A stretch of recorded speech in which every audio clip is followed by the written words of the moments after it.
qu'on se couche à 23 heures. Alléluia.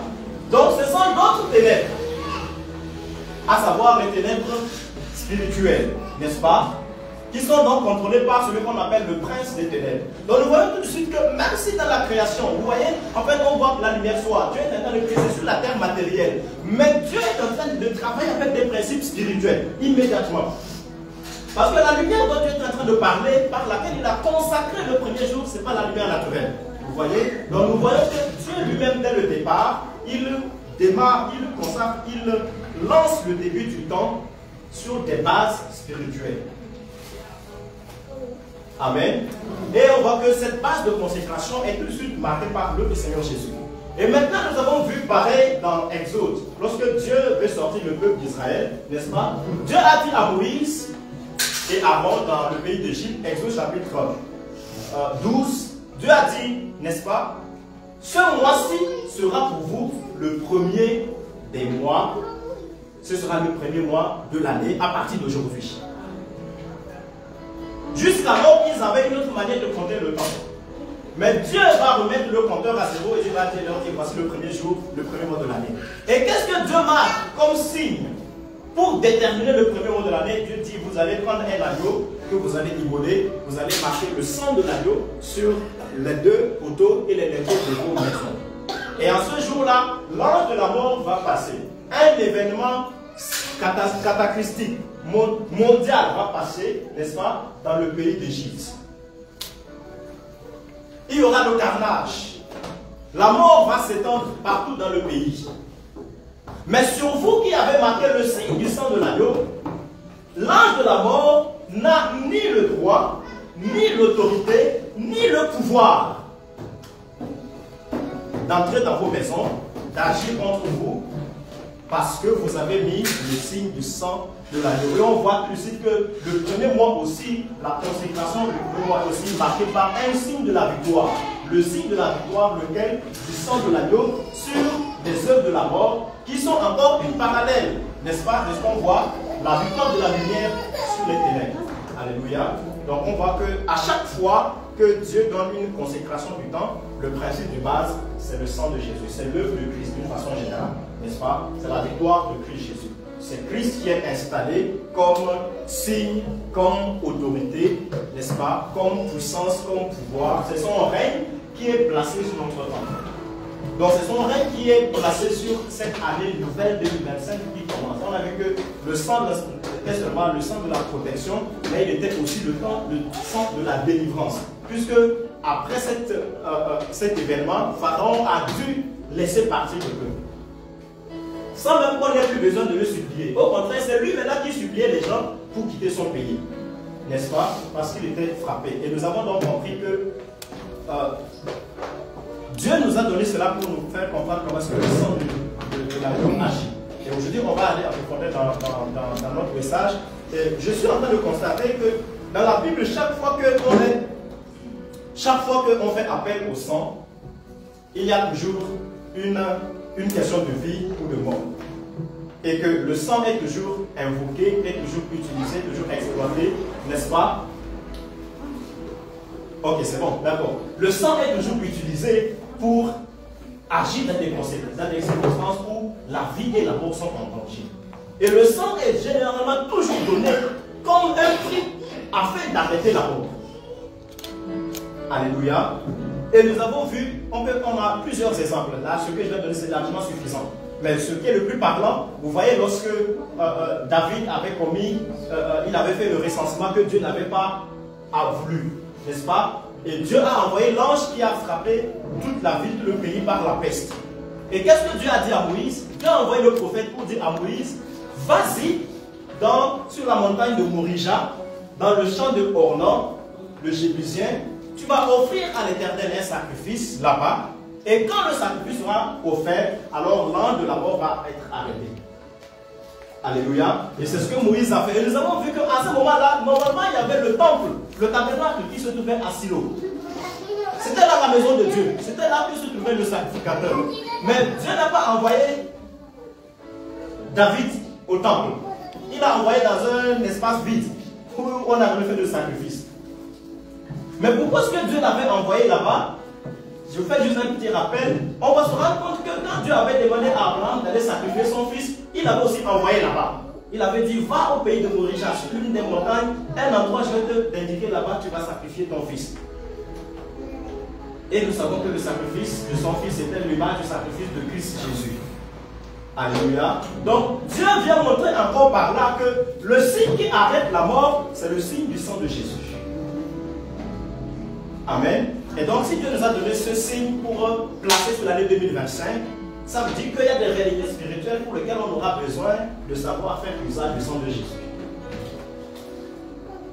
Et donc, le dimanche passé, le pasteur nous a parlé. Excusez-moi, hein. Bon, c'est pas mon habitude, mais je sens que j'ai un peu chaud. Je vais peut-être préparer contre le froid. Amen. À la maison, c'est le froid qui les chassait de maintenant, c'est qu'on qui chasse le froid. Voilà, c'est comme les Égyptiens et les Israélites. Donc, le pasteur nous a parlé le dimanche passé sur ne jamais hypothéquer notre héritage. Alléluia, ne jamais hypothéquer notre héritage. Et l'un des éléments qui m'a marqué dans le message que le pasteur a donné, et c'est là où je vais arriver à notre texte de ce jour, c'était la révélation que le pasteur nous a partagée sur le droit de rachat de l'héritage. Alléluia. Et donc maintenant on va lire notre texte de base aujourd'hui, Lévitique chapitre 25, versets 23 à 28. J'aurai besoin de 2 volontaires qui pourront m'accompagner pour les lectures. Est-ce qu'il y a 2 personnes qui aiment lire la parole de Dieu? Comme ça, ok, la sœur Laetitia et un frère, comme ça, quand je donnerai les versets, ce seront eux les lecteurs attitrés. Un deuxième volontaire. Bon, si les frères ne sont pas zélés, on peut. Ok, frère Giovanni. D'accord. Pour l'instant, on va lire ensemble Lévitique chapitre 25, versets 23 à 28. Lévitique chapitre 25, versets 23 à 28. La Bible dit ceci. Verset 23. Les terres ne se vendront point à perpétuité, car le pays est à moi, car vous êtes chez moi comme des étrangers et comme habitants. Dans tout le pays dont vous aurez la possession, vous établirez le droit de rachat pour les terres. Si ton frère devient pauvre et vend une portion de sa propriété, celui qui a le droit de rachat, son plus proche parent, viendra et rachètera ce qu'a vendu son frère. Si un homme n'a personne qui ait le droit de rachat et qu'il se procure lui-même de quoi faire son rachat, il comptera des années depuis la vente, restituera le surplus à l'acquéreur et retournera dans sa propriété.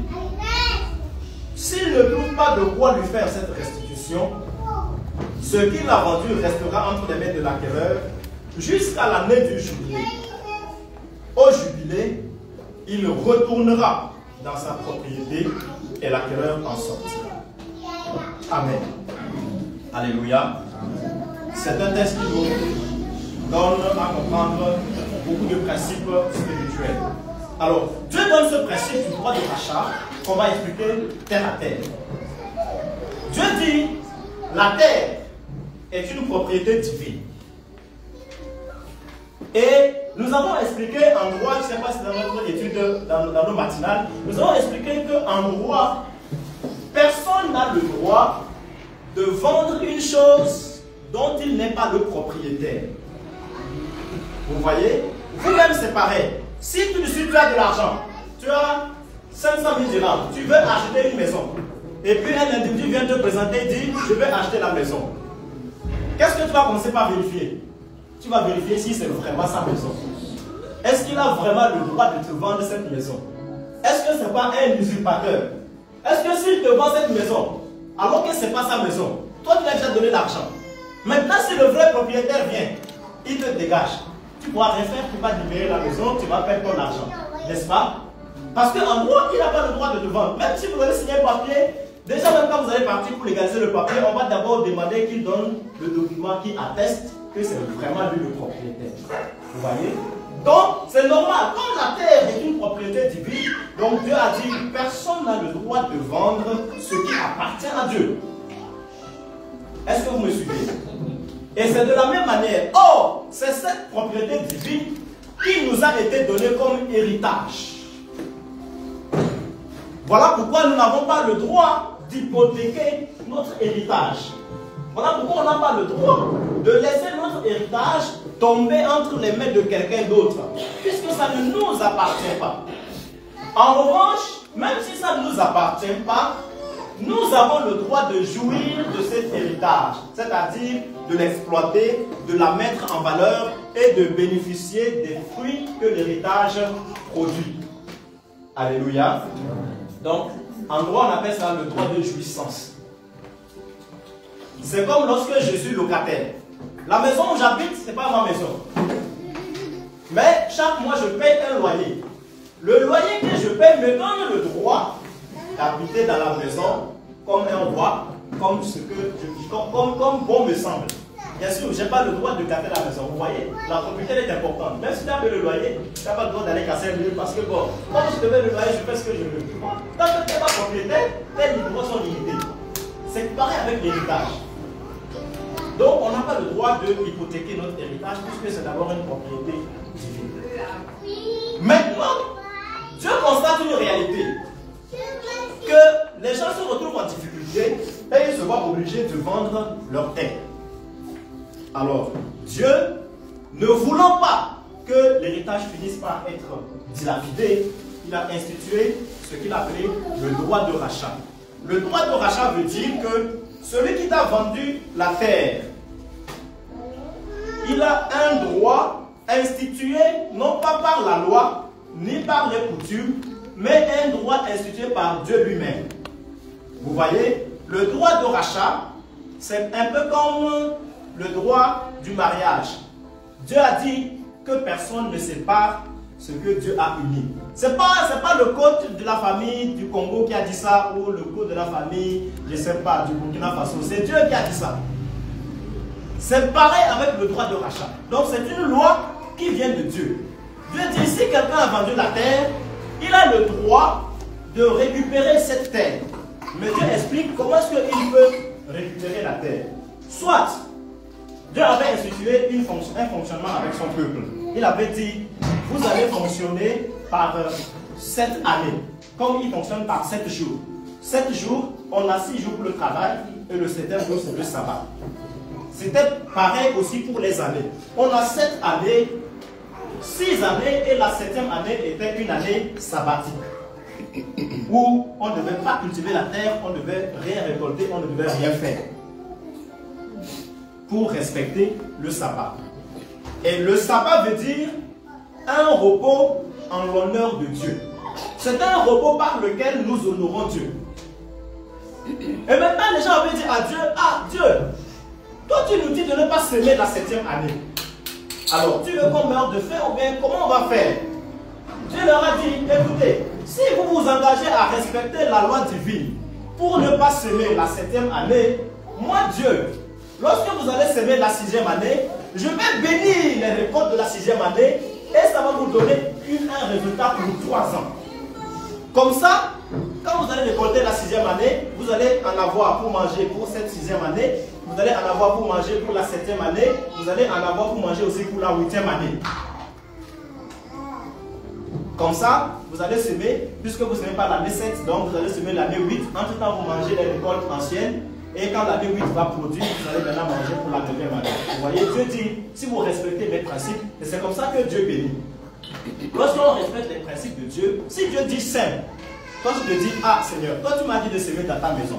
Moi j'ai seulement que 1000 dirhams. Toi tu me dis, prends 1000 dirhams, viens donner dans la maison de Dieu. Dieu, maintenant si je te donne 1000 dirhams et que je reste les poches vides, comment je vais manger? Comment est-ce que mes enfants vont manger? Si c'est Dieu qui t'a dit ça, sois sûr. Lorsque tu vas semer les 1000 dirhams, c'est Dieu maintenant qui va pouvoir pour ce dont tu as besoin, au-delà de ce que tu t'as dit. Alléluia. Donc c'est comme ça, maintenant je dis, chaque 7 années, ce sera l'année du sabbat. Maintenant, chaque 7 sabbats, vous allez vous compter un sabbat, c'est-à-dire 7 années, ça fait une année sabbatique. 2e année sabbatique, 3e année sabbatique, 4e année sabbatique, 5e, 6e, 7e année. Vous voyez? Donc ça vous fait 7 fois 7 années. C'est ça, non? On a, cette année, ça fait une année sabbatique. Deuxième, cette année, ça fait une deuxième période sabbatique.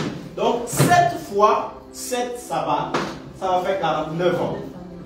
N'est-ce pas? Maintenant, la 50e année, c'était l'année, la grande année sabbatique qu'on appelle l'année du jubilé. Alléluia.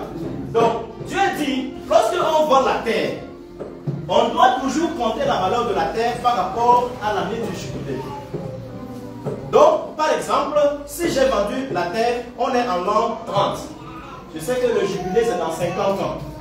Si je vends ma terre à la 30e année, pour calculer la valeur de la terre, on va maintenant compter à partir de l'année 30 jusqu'à l'année du jubilé. Donc, ça fait 20 ans. Maintenant, on va calculer le prix de la terre en fonction de ces 20 années.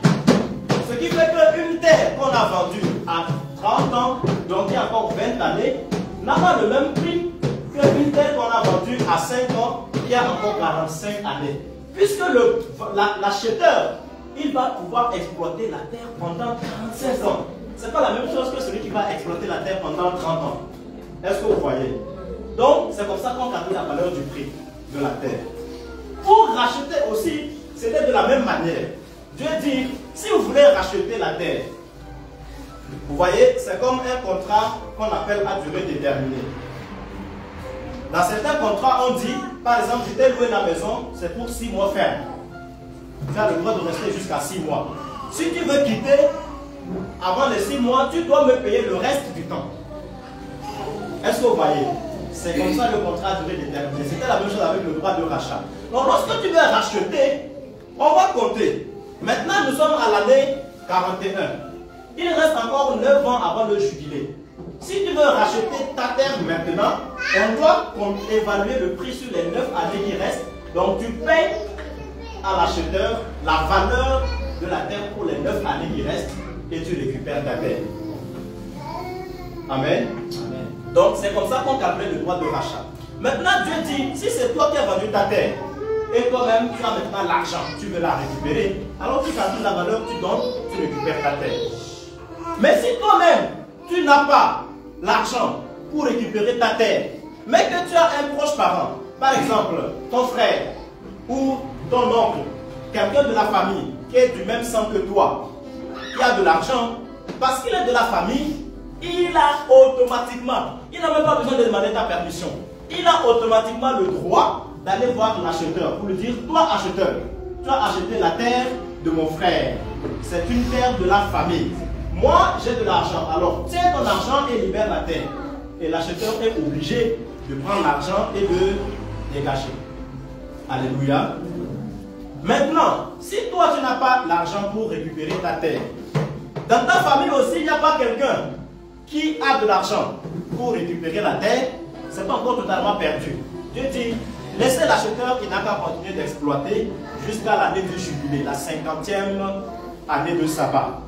Maintenant, s'il exploite jusqu'à l'année du jubilé, vous n'allez plus rien lui payer. Puisque vous lui payez s'il reste encore des années avant le jubilé. Mais si c'est déjà l'année du jubilé, vous n'allez plus rien payer, il doit partir. Alléluia. Et donc ça c'est automatique, il doit libérer. Voilà pourquoi l'année du jubilé, chacun retournait dans sa propriété. Chacun retrouvait ce qu'il avait perdu. Les esclaves retrouvaient la liberté, n'est-ce pas? Les pauvres, tous ceux qu'on avait vendus comme esclaves, même s'ils avaient des dettes et qu'on les a vendus comme esclaves, l'année du jubilé retourne dans leur terre. Si quelqu'un avait la terre de quelqu'un, l'année du jubilé doit libérer. Tous ceux qui avaient des dettes, ceux qui avaient des grosses dettes, l'année du jubilé, la dette c'est terminé. Même si on a payé ou on n'a pas payé, c'est fini. Vous voyez? Donc le jubilé, c'est pas l'année de la délivrance, c'est l'année de la libération, c'est l'année de la restitution, c'est l'année du rachat. Amen. Donc ça, c'est comme ça que les choses fonctionnaient dans l'Alliance.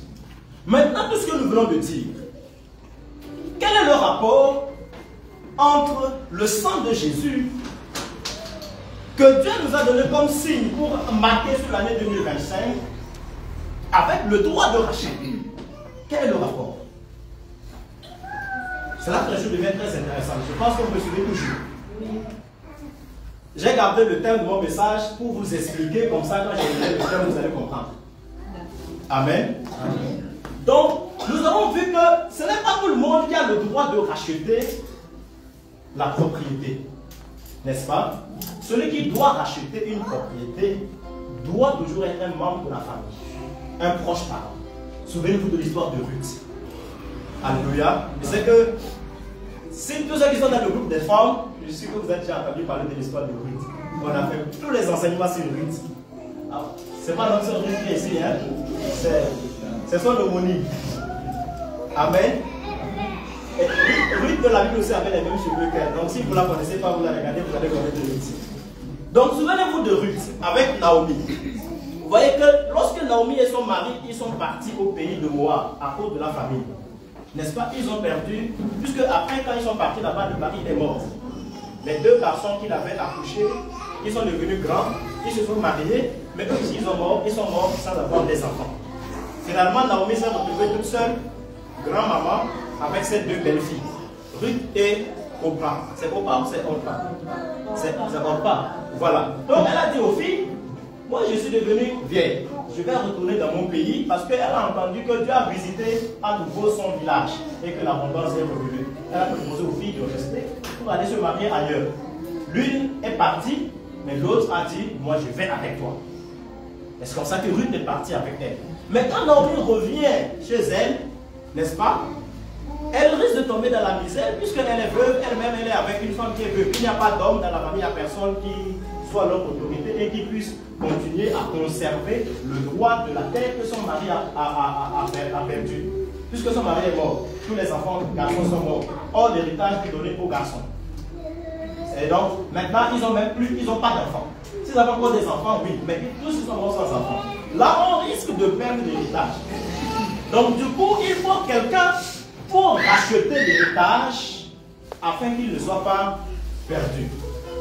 Et comme il y avait dans l'héritage, il y avait aussi la femme, Dieu avait dit, lorsque quelqu'un meurt, il s'est marié, il est mort, il n'a pas d'enfant, c'est son frère qui doit prendre sa femme afin d'avoir des enfants au nom de celui qui est mort. Donc du coup, la loi voulait que celui qui veut récupérer les terres de Naomi doit aussi épouser Ruth. Pour que les enfants qui vont naître de Ruth, n'est-ce pas?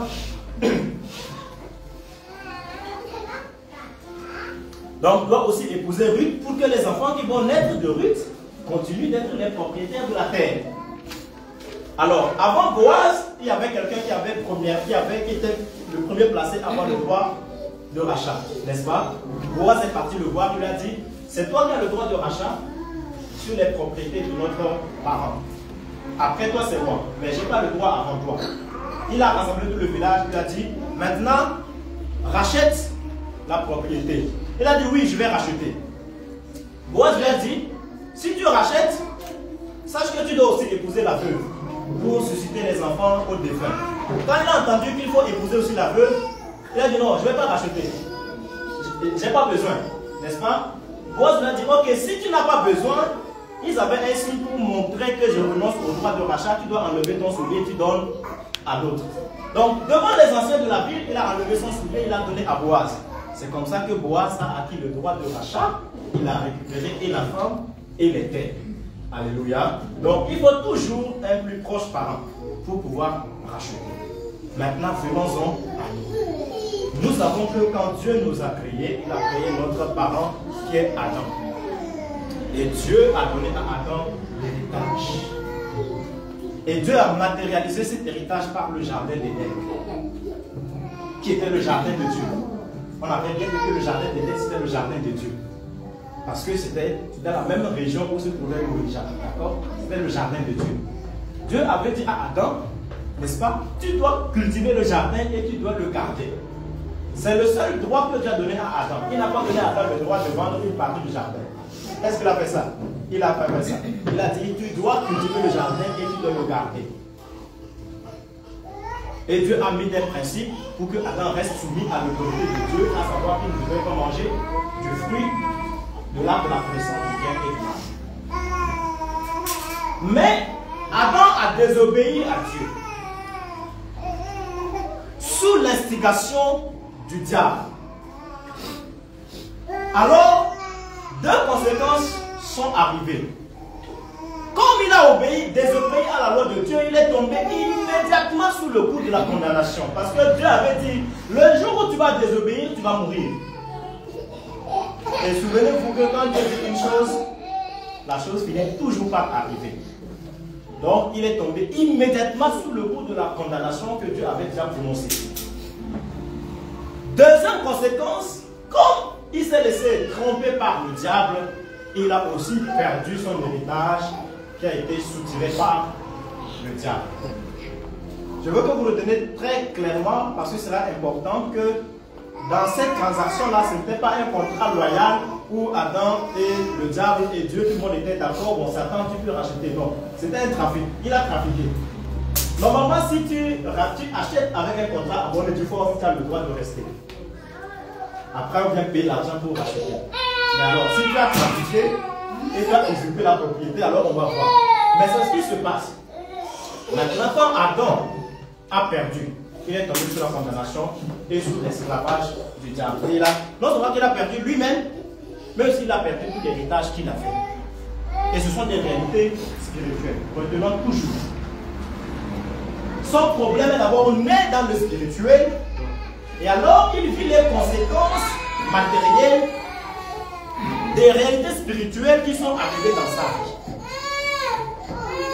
Et à ce moment-là, comme la condamnation est arrivée, le principe veut que pour que Adam soit sauvé, il faut qu'on puisse, n'est-ce pas, exercer un droit de rachat. Et alors, on a vu que pour le rachat, donc, qu'est-ce que Dieu faisait? Au début, Dieu avait demandé qu'on puisse verser le sang des animaux. Il versait le sang des animaux pour racheter les âmes des coupables. Le problème, c'est que les animaux et les hommes, ce n'est pas la même famille. Alléluia. Donc, il fallait quelqu'un qui soit de la famille d'Adam, les hommes, pour pouvoir nous racheter. Le problème, c'est que comme c'est nous qui avons péché, donc nous sommes comme celui qui n'a plus l'argent pour racheter ce qu'il a perdu. Or, tous les hommes aussi ont péché. N'est-ce pas? Donc, ça veut dire que nous sommes comme quelqu'un, non seulement qui n'a pas le moyen de racheter, mais aussi dans sa famille, il n'y a personne qui a la capacité de le racheter. Alléluia. Mais on avait un autre plus proche parent qu'on ne connaissait pas. Alléluia. Alors c'est à ce moment-là maintenant qu'il s'est présenté. Il s'appelle Jésus de Nazareth. Et il est venu. Voilà pourquoi Jésus n'est pas venu comme un ange. Voilà pourquoi Dieu n'a pas envoyé un ange pour nous sauver. Est-ce qu'on peut s'arrêter là d'abord? On va lire Hébreux chapitre 2. Donc, lectrice Laetitia va lire pour nous Hébreux chapitre 2 à partir du verset 14. Alors, je vois si c'est le verset 14, Hébreux chapitre 2. À partir du verset 11. On commence au verset 11.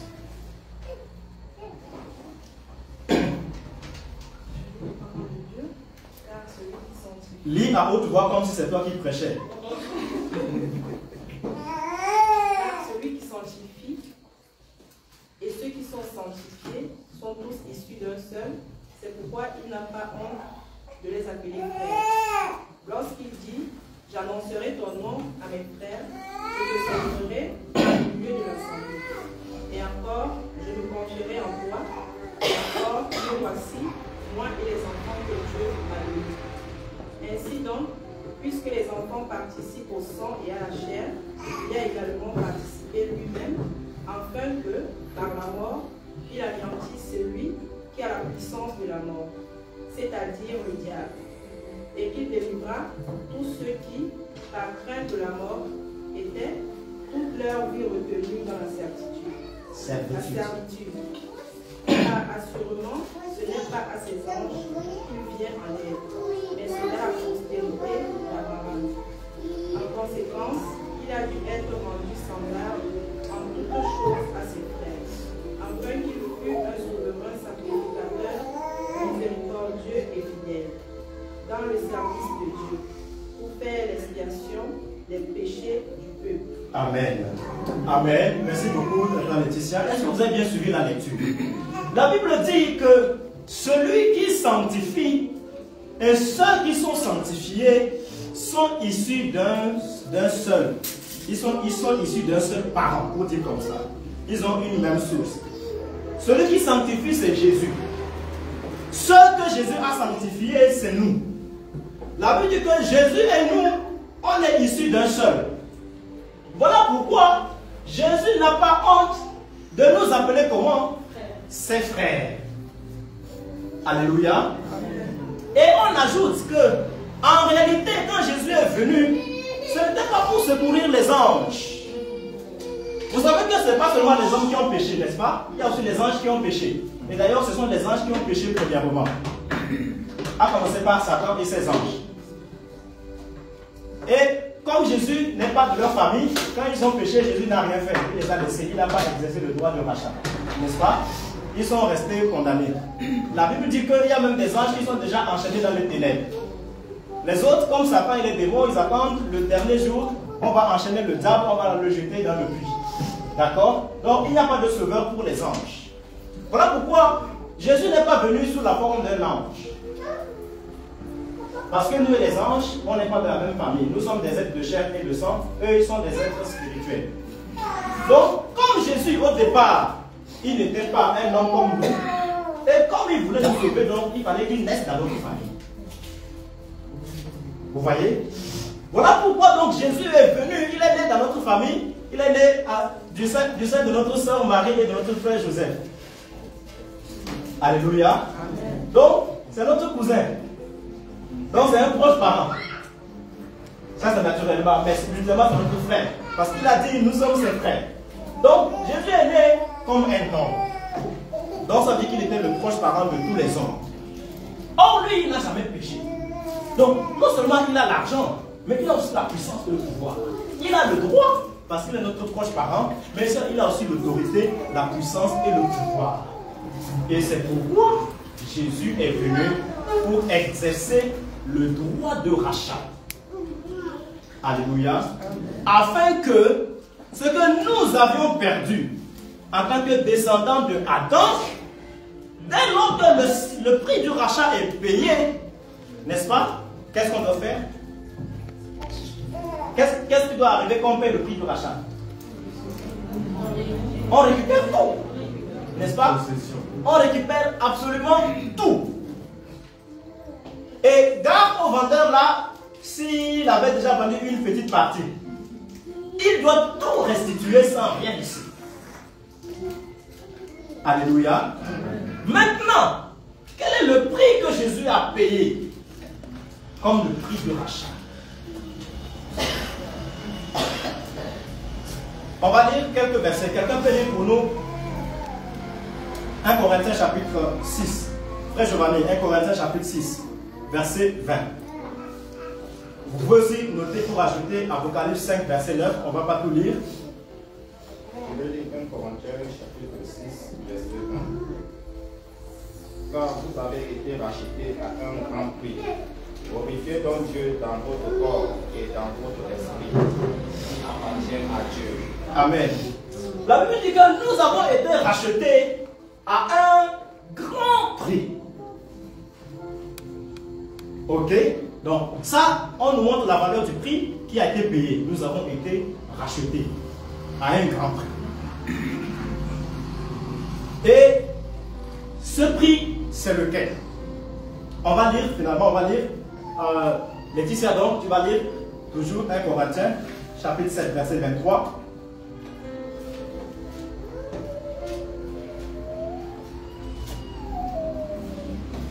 « 1 Corinthiens 7, 23. Et moi, je vais lire Apocalypse 5, verset 9.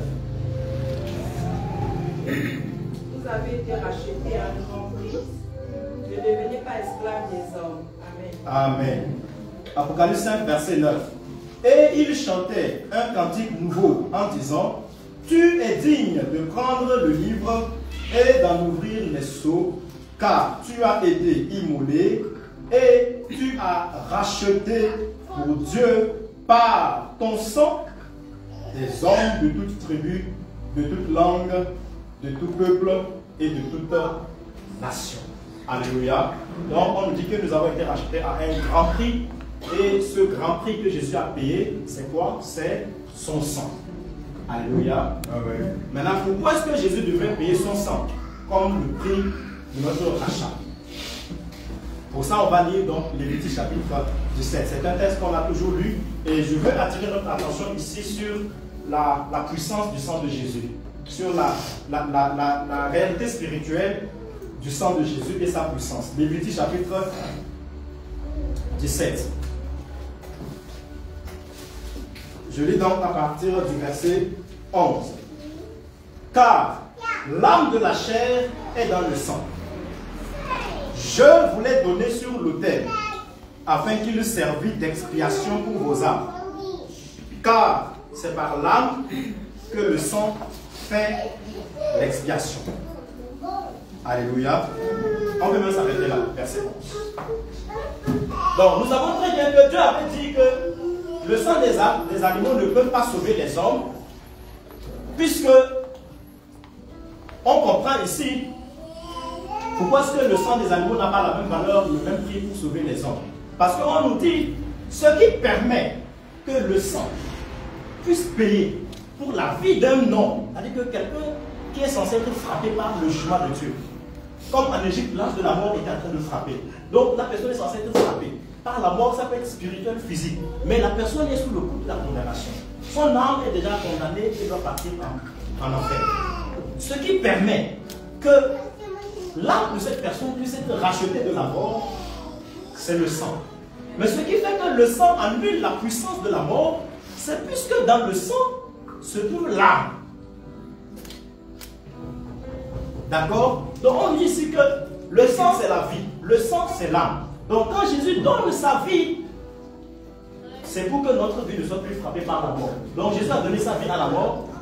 Du coup la mort ne peut plus toucher notre vie, puisque une vie a déjà été donnée à notre place.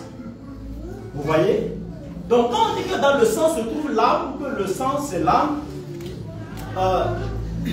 il faut comprendre que, vous savez que le sang on le voit, n'est-ce pas? C'est matériel, on peut le toucher.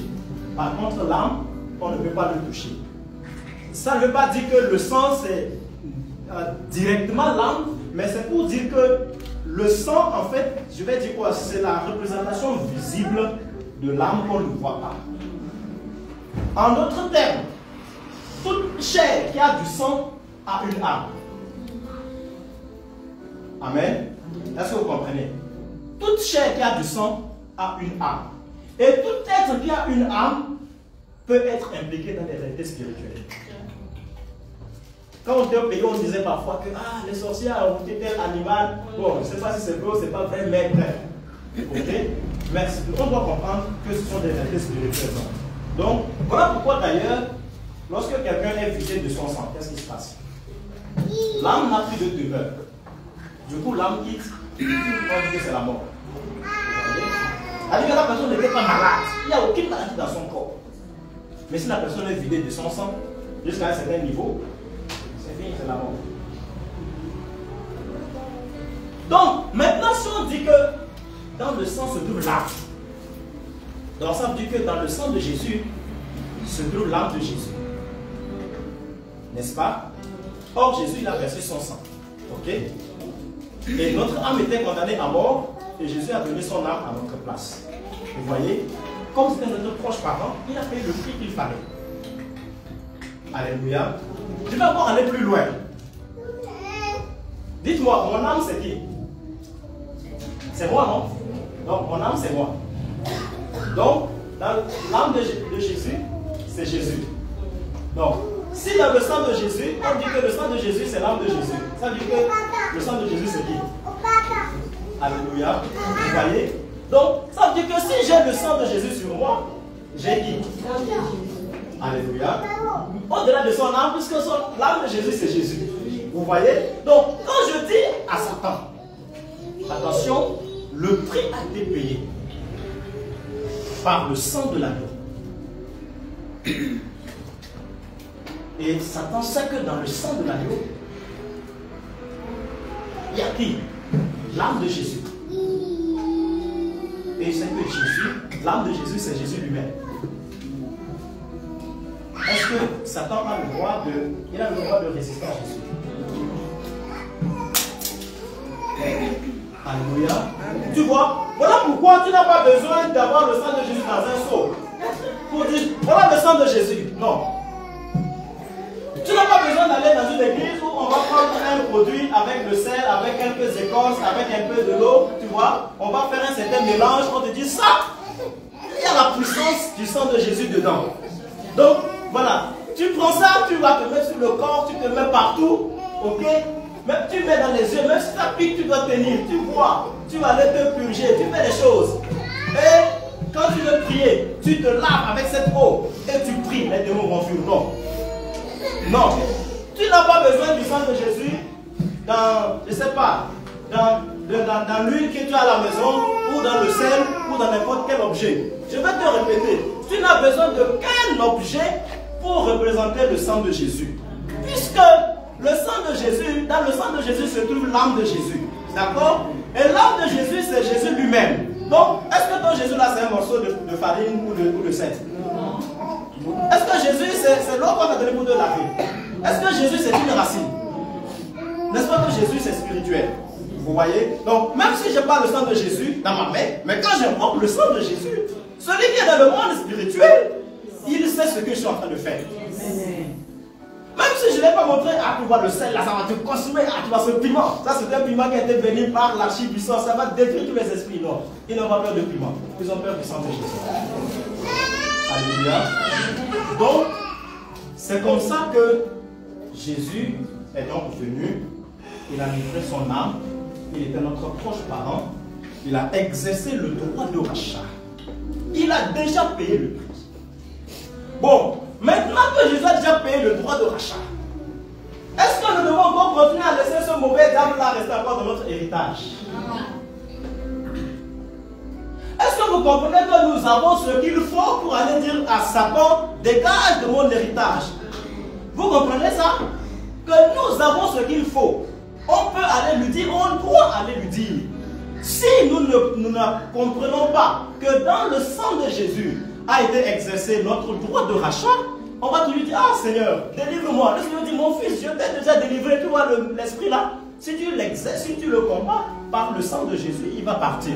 Mais toi, tu ne comprends pas c'est quoi le sang de Jésus. Tu ne sais pas si le sang de Jésus c'est puissant ou c'est pas puissant. Tu attends seulement que tu viennes, comme dans notre église ici, on ne te donne pas le sang de Jésus avec un peu de farine et un peu de sel, donc tu te dis qu'il n'y a pas la puissance. Chaque fois que le pasteur dit qu'il faut prier, toi tu voulais comment on va te malasser la tête, on va te mettre toutes sortes de produits, c'est là la puissance. Comme on n'a pas fait ça, toi tu ne crois pas, mon frère. Change de mentalité. D'abord, si tu vas dans une église où c'est l'apôtre et il t'a donné des objets, il ne faut plus jamais aller. Il ne faut plus jamais aller. D'accord? Le sang de Jésus, c'est spirituel et Dieu t'a déjà donné le sang de Jésus. Donc, nous voyons que le principe spirituel du droit de rachat, c'est que si le prix est payé, celui qui détient la propriété, il doit dégager instantanément, il doit dégager. Or, ici, le prix qui est payé, ce n'est pas seulement le prix de l'argent. C'est le prix du précieux sang de Jésus. Comme ce sont nos âmes qui étaient condamnées et qu'il fallait payer le prix d'une âme pour arrêter la mort, Jésus a donné le prix de son âme. Est-ce que la mort a-t-il encore le droit de nous réclamer? Donc ça veut dire que si moi-même, par mon ignorance, j'avais fait des pratiques par lesquelles j'ai dit, bon, moi, pour avoir de l'argent, j'ai accepté de signer un pacte. Maintenant, je suis devenu chrétien. Et je comprends que même le pacte que j'avais signé dans mon ignorance et que j'avais livré mon héritage spirituel, le sang de Jésus a été versé. Le prix de la rançon, du droit de rachat a déjà été payé. Je peux retourner avec le sang de Jésus. Je vais aller voir les esprits là, je vais vous dire, là où j'avais signé le pacte, aujourd'hui, avec le sang de Jésus, j'annule ce pacte, je détruis ce lien, j'arrête tout. Parce que maintenant je suis pleinement en Christ Jésus. Alléluia. Et je vais briser ce pacte. J'exerce moi-même ma délivrance si je connais qui je suis en Jésus et qu'est-ce que le sang de Jésus représente pour moi. Amen. Même si dans ma famille, On avait fait des pratiques où on a souvent vendu, surtout dans les familles africaines, on a souvent consacré les enfants. On les a vendus par des paroles pour que les filles ne se marient pas. Ou bien pour que s'ils se marient, ils n'aient pas des enfants. Ou voilà, pour que certaines personnes ne puissent pas évoluer jusqu'à un certain niveau.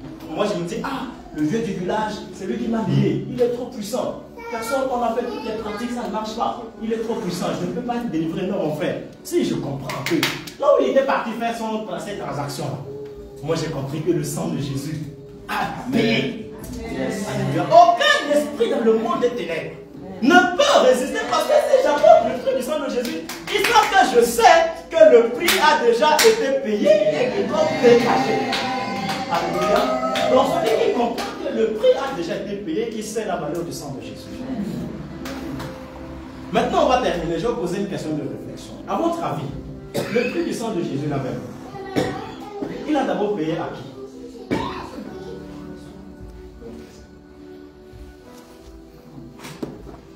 Parfois, certains pensent que c'est à Satan que Jésus a payé le prix du sang de Jésus. Hein? Donc le prix du sang de Jésus, là, il a payé à qui d'abord? Hébreu nous dit qu'il a présenté son sang et au Père même qu'il a présenté son sang pour acheter.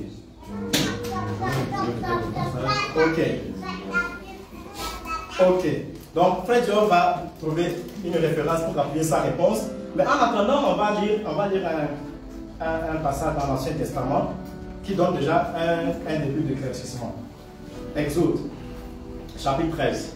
Donc, dans le chapitre 12, Dieu a institué le signe du sang pour protéger les premiers-nés. Mais ça avait une conséquence.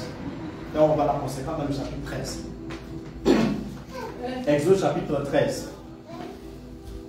Alors, on va lire à partir du verset 11. Quand l'Éternel t'aura fait entrer dans le pays des Cananéens, comme il l'a juré à toi et à tes pères, et qu'il te l'aura donné, tu consacreras à l'Éternel tout premier-né, même tout premier-né des animaux que tu auras. Les mâles appartiennent à l'Éternel. Tu rachèteras avec un agneau tout premier-né de l'âne. Et si tu ne le rachètes pas, tu lui briseras la nuque. Tu rachèteras aussi tout premier-né de l'homme parmi tes fils. Et lorsque ton fils te demandera un jour, que signifie cela?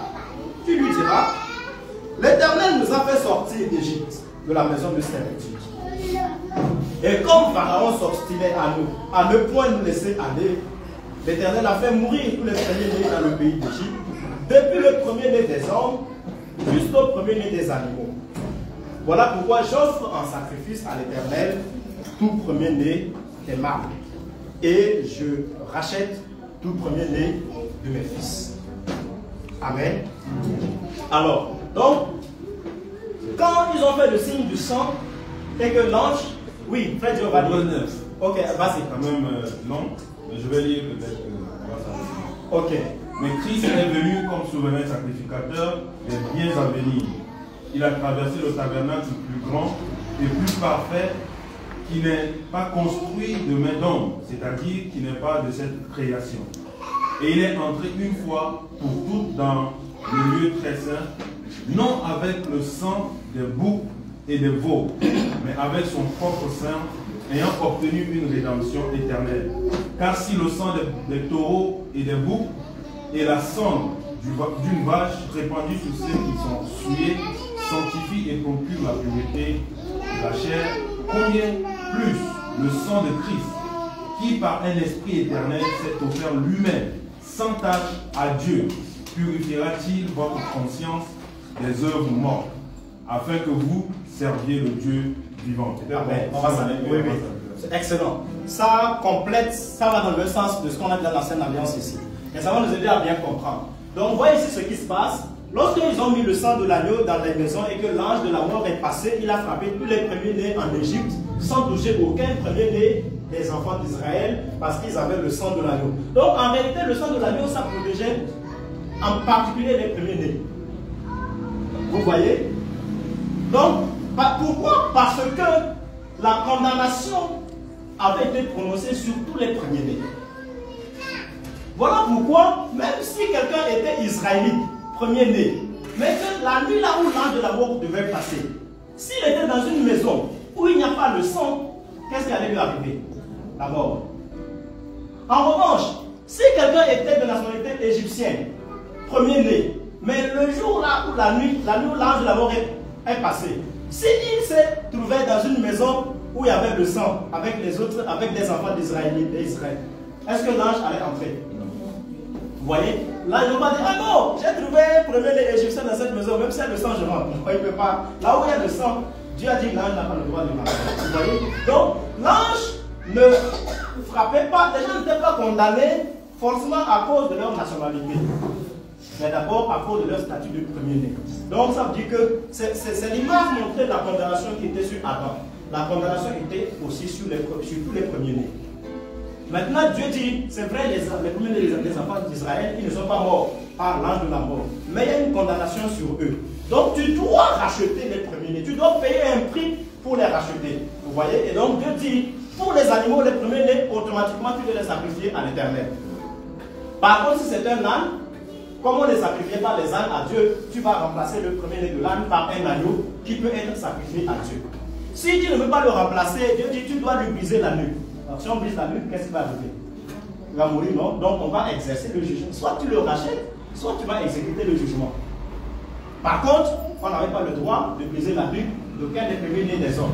Donc, c'est pourquoi, obligatoirement, tu dois racheter les premiers-nés des hommes. D'accord? Donc, on voit ici que le sacrifice, en fait, dans le rachat, il y a deux aspects. Là, je suis en train d'expliquer le premier aspect. Donc, il y a l'aspect où le prix est payé vis-à-vis de Dieu pour enlever la condamnation. Et c'est dans la suite de ce que Dieu vient de nous dire. Et c'est de la même manière que Christ, quand il est ressuscité, la Bible dit qu'il a traversé le tabernacle plus grand et plus parfait. Et qu'il a présenté, n'est-ce pas, son sang devant le Père. Et vous vous souvenez qu'on a beaucoup parlé de ça, c'est ce que le principal sacrificateur faisait une fois par an. Il entrait dans le lieu très saint et il déposait le sang sur le propitiatoire. Et c'était le jour des expiations. Vous voyez? Et donc, dans ce côté-là de rachat, il y a l'expiation, c'est-à-dire le fait d'enlever le péché, d'enlever la condamnation et d'effacer la souillure. Vous voyez? Et dans ce sens-là, Jésus a payé son sang auprès du Père. Amen. Ce qui fait que Dieu a ôté la condamnation, il n'y a plus de jugement sur nous. Voilà pourquoi Dieu lui-même il a dit, il n'y a donc maintenant aucune condamnation pour ceux qui sont en Jésus-Christ. Voilà pourquoi il dit, qui accusera les ennemis de Dieu? C'est Dieu qui justifie. Dieu a déjà reçu le sang et il a ôté la condamnation. Qui peut encore nous condamner? Amen. Maintenant, c'est la seule personne à qui on avait le droit de payer puisque c'est lui le propriétaire. D'accord? Sauf que quand Adam avait été condamné, il y avait les usurpateurs aussi qui étaient venus. Donc, maintenant c'est comme si, vous voyez, c'est comme si tu es parti vendre ton terrain. Et puis, entre temps, celui à qui tu as vendu, bon, peut-être que, disons que le terrain se trouve ici au Maroc. Et tu as vendu, disons que c'est une maison. Ok? Tu as une belle maison, comme Yachimène, tu as une belle maison, une villa à Riyad. Et toi, tu habites à Bengay, tu habites à Manhattan. Et puis, tu avais vendu la villa à Yapami. Yapami, elle habite en Australie. D'accord? Donc, maintenant, tu as exercé le droit de rachat. Comme Yapami est parti habiter en Australie, entre-temps, il y a des gens, voilà, un peu, qui n'ont pas droit là, qui ont parti squatter dans la maison. Ça, c'est le diable. Donc, disons que le diable, c'est comme un clochard. Il est venu là vu que la maison est bien balayée, c'est une belle villa, mais il n'y a personne dedans. Il est parti habiter, mais il n'a aucun droit. Il a profité de la situation. Il n'y a pas bien là-bas, il ne sait pas qu'il y a un clochard diable qui est dans la maison. Bon, maintenant, si toi tu arrives, Yachimène, avec les millions de dollars, tu donnes Yapami, prends les millions de dollars, laisse la maison. Yapami a déjà quitté la maison. Maintenant, tu viens, tu veux rentrer dans la maison, tu vois le clochard, qu'est-ce que tu vas lui faire? Amen. Vous voyez, c'est comme ça avec le diable. Donc, Jésus a déjà payé le prix. Dieu a dit, c'est bon, il n'y a plus de condamnation, vous êtes libérés. Maintenant, prenez l'héritage. On veut prendre l'héritage, on a le clochard diable qui est dedans. Qu'est-ce qu'on va le faire? Il faut On va même le dégager sans même réfléchir. Alléluia. Puisque nous avons déjà le prix du rachat. Donc voilà pourquoi on ne peut pas laisser que le diable puisse demeurer sur notre héritage. Amen. Amen. Si nous avons compris ce message, je crois qu'on va bien avancer cette année. On va s'arrêter ici, nous allons prier. On va continuer le dimanche prochain. Le but, c'est de nous amener à un temps de prière. On va amener l'église à un temps de prière. On fera des temps de délivrance pour nous-mêmes. Je vais juste terminer par un peu pratique qui va appuyer notre prière, qui nous montre, entre autres, on reviendra pour continuer, entre autres, les choses dont le sang de Jésus nous a rachetés. Donc, on va lire 1 Pierre chapitre 1. Ah oui, donc, le thème du message, donc, vous avez oublié, hein? Mais comme vous avez déjà compris le message, vous voyez, donc, nous avons dit, pour résumer, vous allez comprendre, on a dit, Jésus a déjà payé son sang. Le prix du rachat, le droit de rachat a déjà été payé. Maintenant, nous avons l'attestation que le rachat est déjà payé. Et on doit aller prendre notre héritage. Donc, le message, le thème du message nous dit nous devons exercer notre foi dans le sang de Jésus afin de récupérer l'héritage qui nous a déjà acquis par son sang.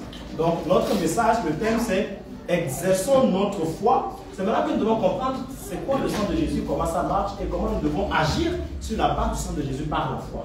Donc, exerçons notre foi et saisissons l'héritage que Christ a racheté pour nous par son sang.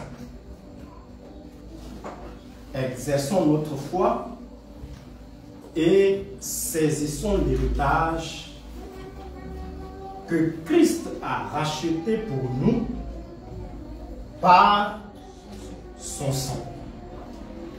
Alléluia. Dans le sang de Jésus, nous avons le prix payé pour toutes les délivrances spirituelles dont on a besoin. Nous avons le prix payé pour tous les combats et les réalités spirituelles auxquelles nous avons à faire face. Et nous pouvons annuler toutes les réalités spirituelles démoniaques par le sang de Jésus. Alléluia. Parce que c'était le prix du rachat. Maintenant, est-ce qu'on a compris le message? Je suis sûr que vous n'allez pas oublier. Donc, maintenant, on va lire un dernier passage sur l'une des choses dont le sang de Jésus nous a rachetés. 1 Pierre, chapitre 1, versets 18 à 19. 1 Pierre, chapitre 1, verset 18. Sachant que ce n'est pas par des choses périssables, par de l'argent ou de l'or, que vous avez été rachetés de la vaine manière de vivre que vous aviez hérité de vos pères, mais par le sang précieux de Christ, comme d'un agneau sans tache, sans défaut et sans tache. Alléluia. Je vais reprendre la lecture. Sachez vous-même que ce n'est pas par des choses périssables, par de l'argent ou de l'or. Vous voyez, l'argent et l'or, c'est déjà des choses précieuses. Mais on a payé un prix plus précieux que l'argent et l'or, pour toi et pour moi. Il dit, ce n'est pas par des choses périssables que nous avons été rachetés. On a été rachetés de quoi? Vous pouvez dire avec moi, vous avez été rachetés de la vaine manière de vivre que vous aviez hérité de vos pères. Est-ce que quelqu'un a une autre version? Peut-être le semeur. Après, je vais dire le semeur. Quelqu'un a le semeur? Sinon, vous dites, on va nous projeter dans la version du semeur. Alors, on nous dit, vous avez été libérés de cette manière futile de vivre que vous ont transmise vos ancêtres. Et vous savez à quel prix? Ce n'est pas par des biens périssables, comme l'argent et l'or, Verset 19. Non. Il a fallu que Christ, tel un agneau pur et sans défaut, verse son sang précieux en sacrifice pour vous. Alléluia. Regardez, on dit que nous avons été rachetés par un sacrifice. De la même manière de vivre qu'on a hérité de nos pères. Il faut comprendre que la même manière de vivre qu'on a hérité de nos pères. Ici, on n'est pas en train d'insulter nos parents pour dire qu'ils avaient des mauvais comportements. Ce n'est pas juste une question de comportement. Parce que pour acheter quelqu'un de comportement, on n'a pas besoin de faire un sacrifice. Le sacrifice, il a toujours une portée spirituelle. Alléluia. Donc, dans la même manière de vivre que nous avons hérité de nos pères ici, on est en train de parler des principes spirituels qui ont gouverné sur la vie de nos pères et qui ont été transmis à nous, leurs enfants, puisque ce sont des réalités qui vont de génération en génération et qui ne peuvent être brisées que par le prix d'un sacrifice. L'or et l'argent ne peuvent pas suffire pour arrêter ces choses. Mais il fallait le prix d'un sacrifice. Alléluia. Donc, on va s'arrêter sur ça aujourd'hui. On va finir sur cette phrase. Donc, on comprend que le sang de Jésus nous a rachetés de la même manière de vivre que nous avions hérité de nos parents. Alléluia. Dans chaque famille, il y a eu des vaines manières de vivre qui ont été transmises.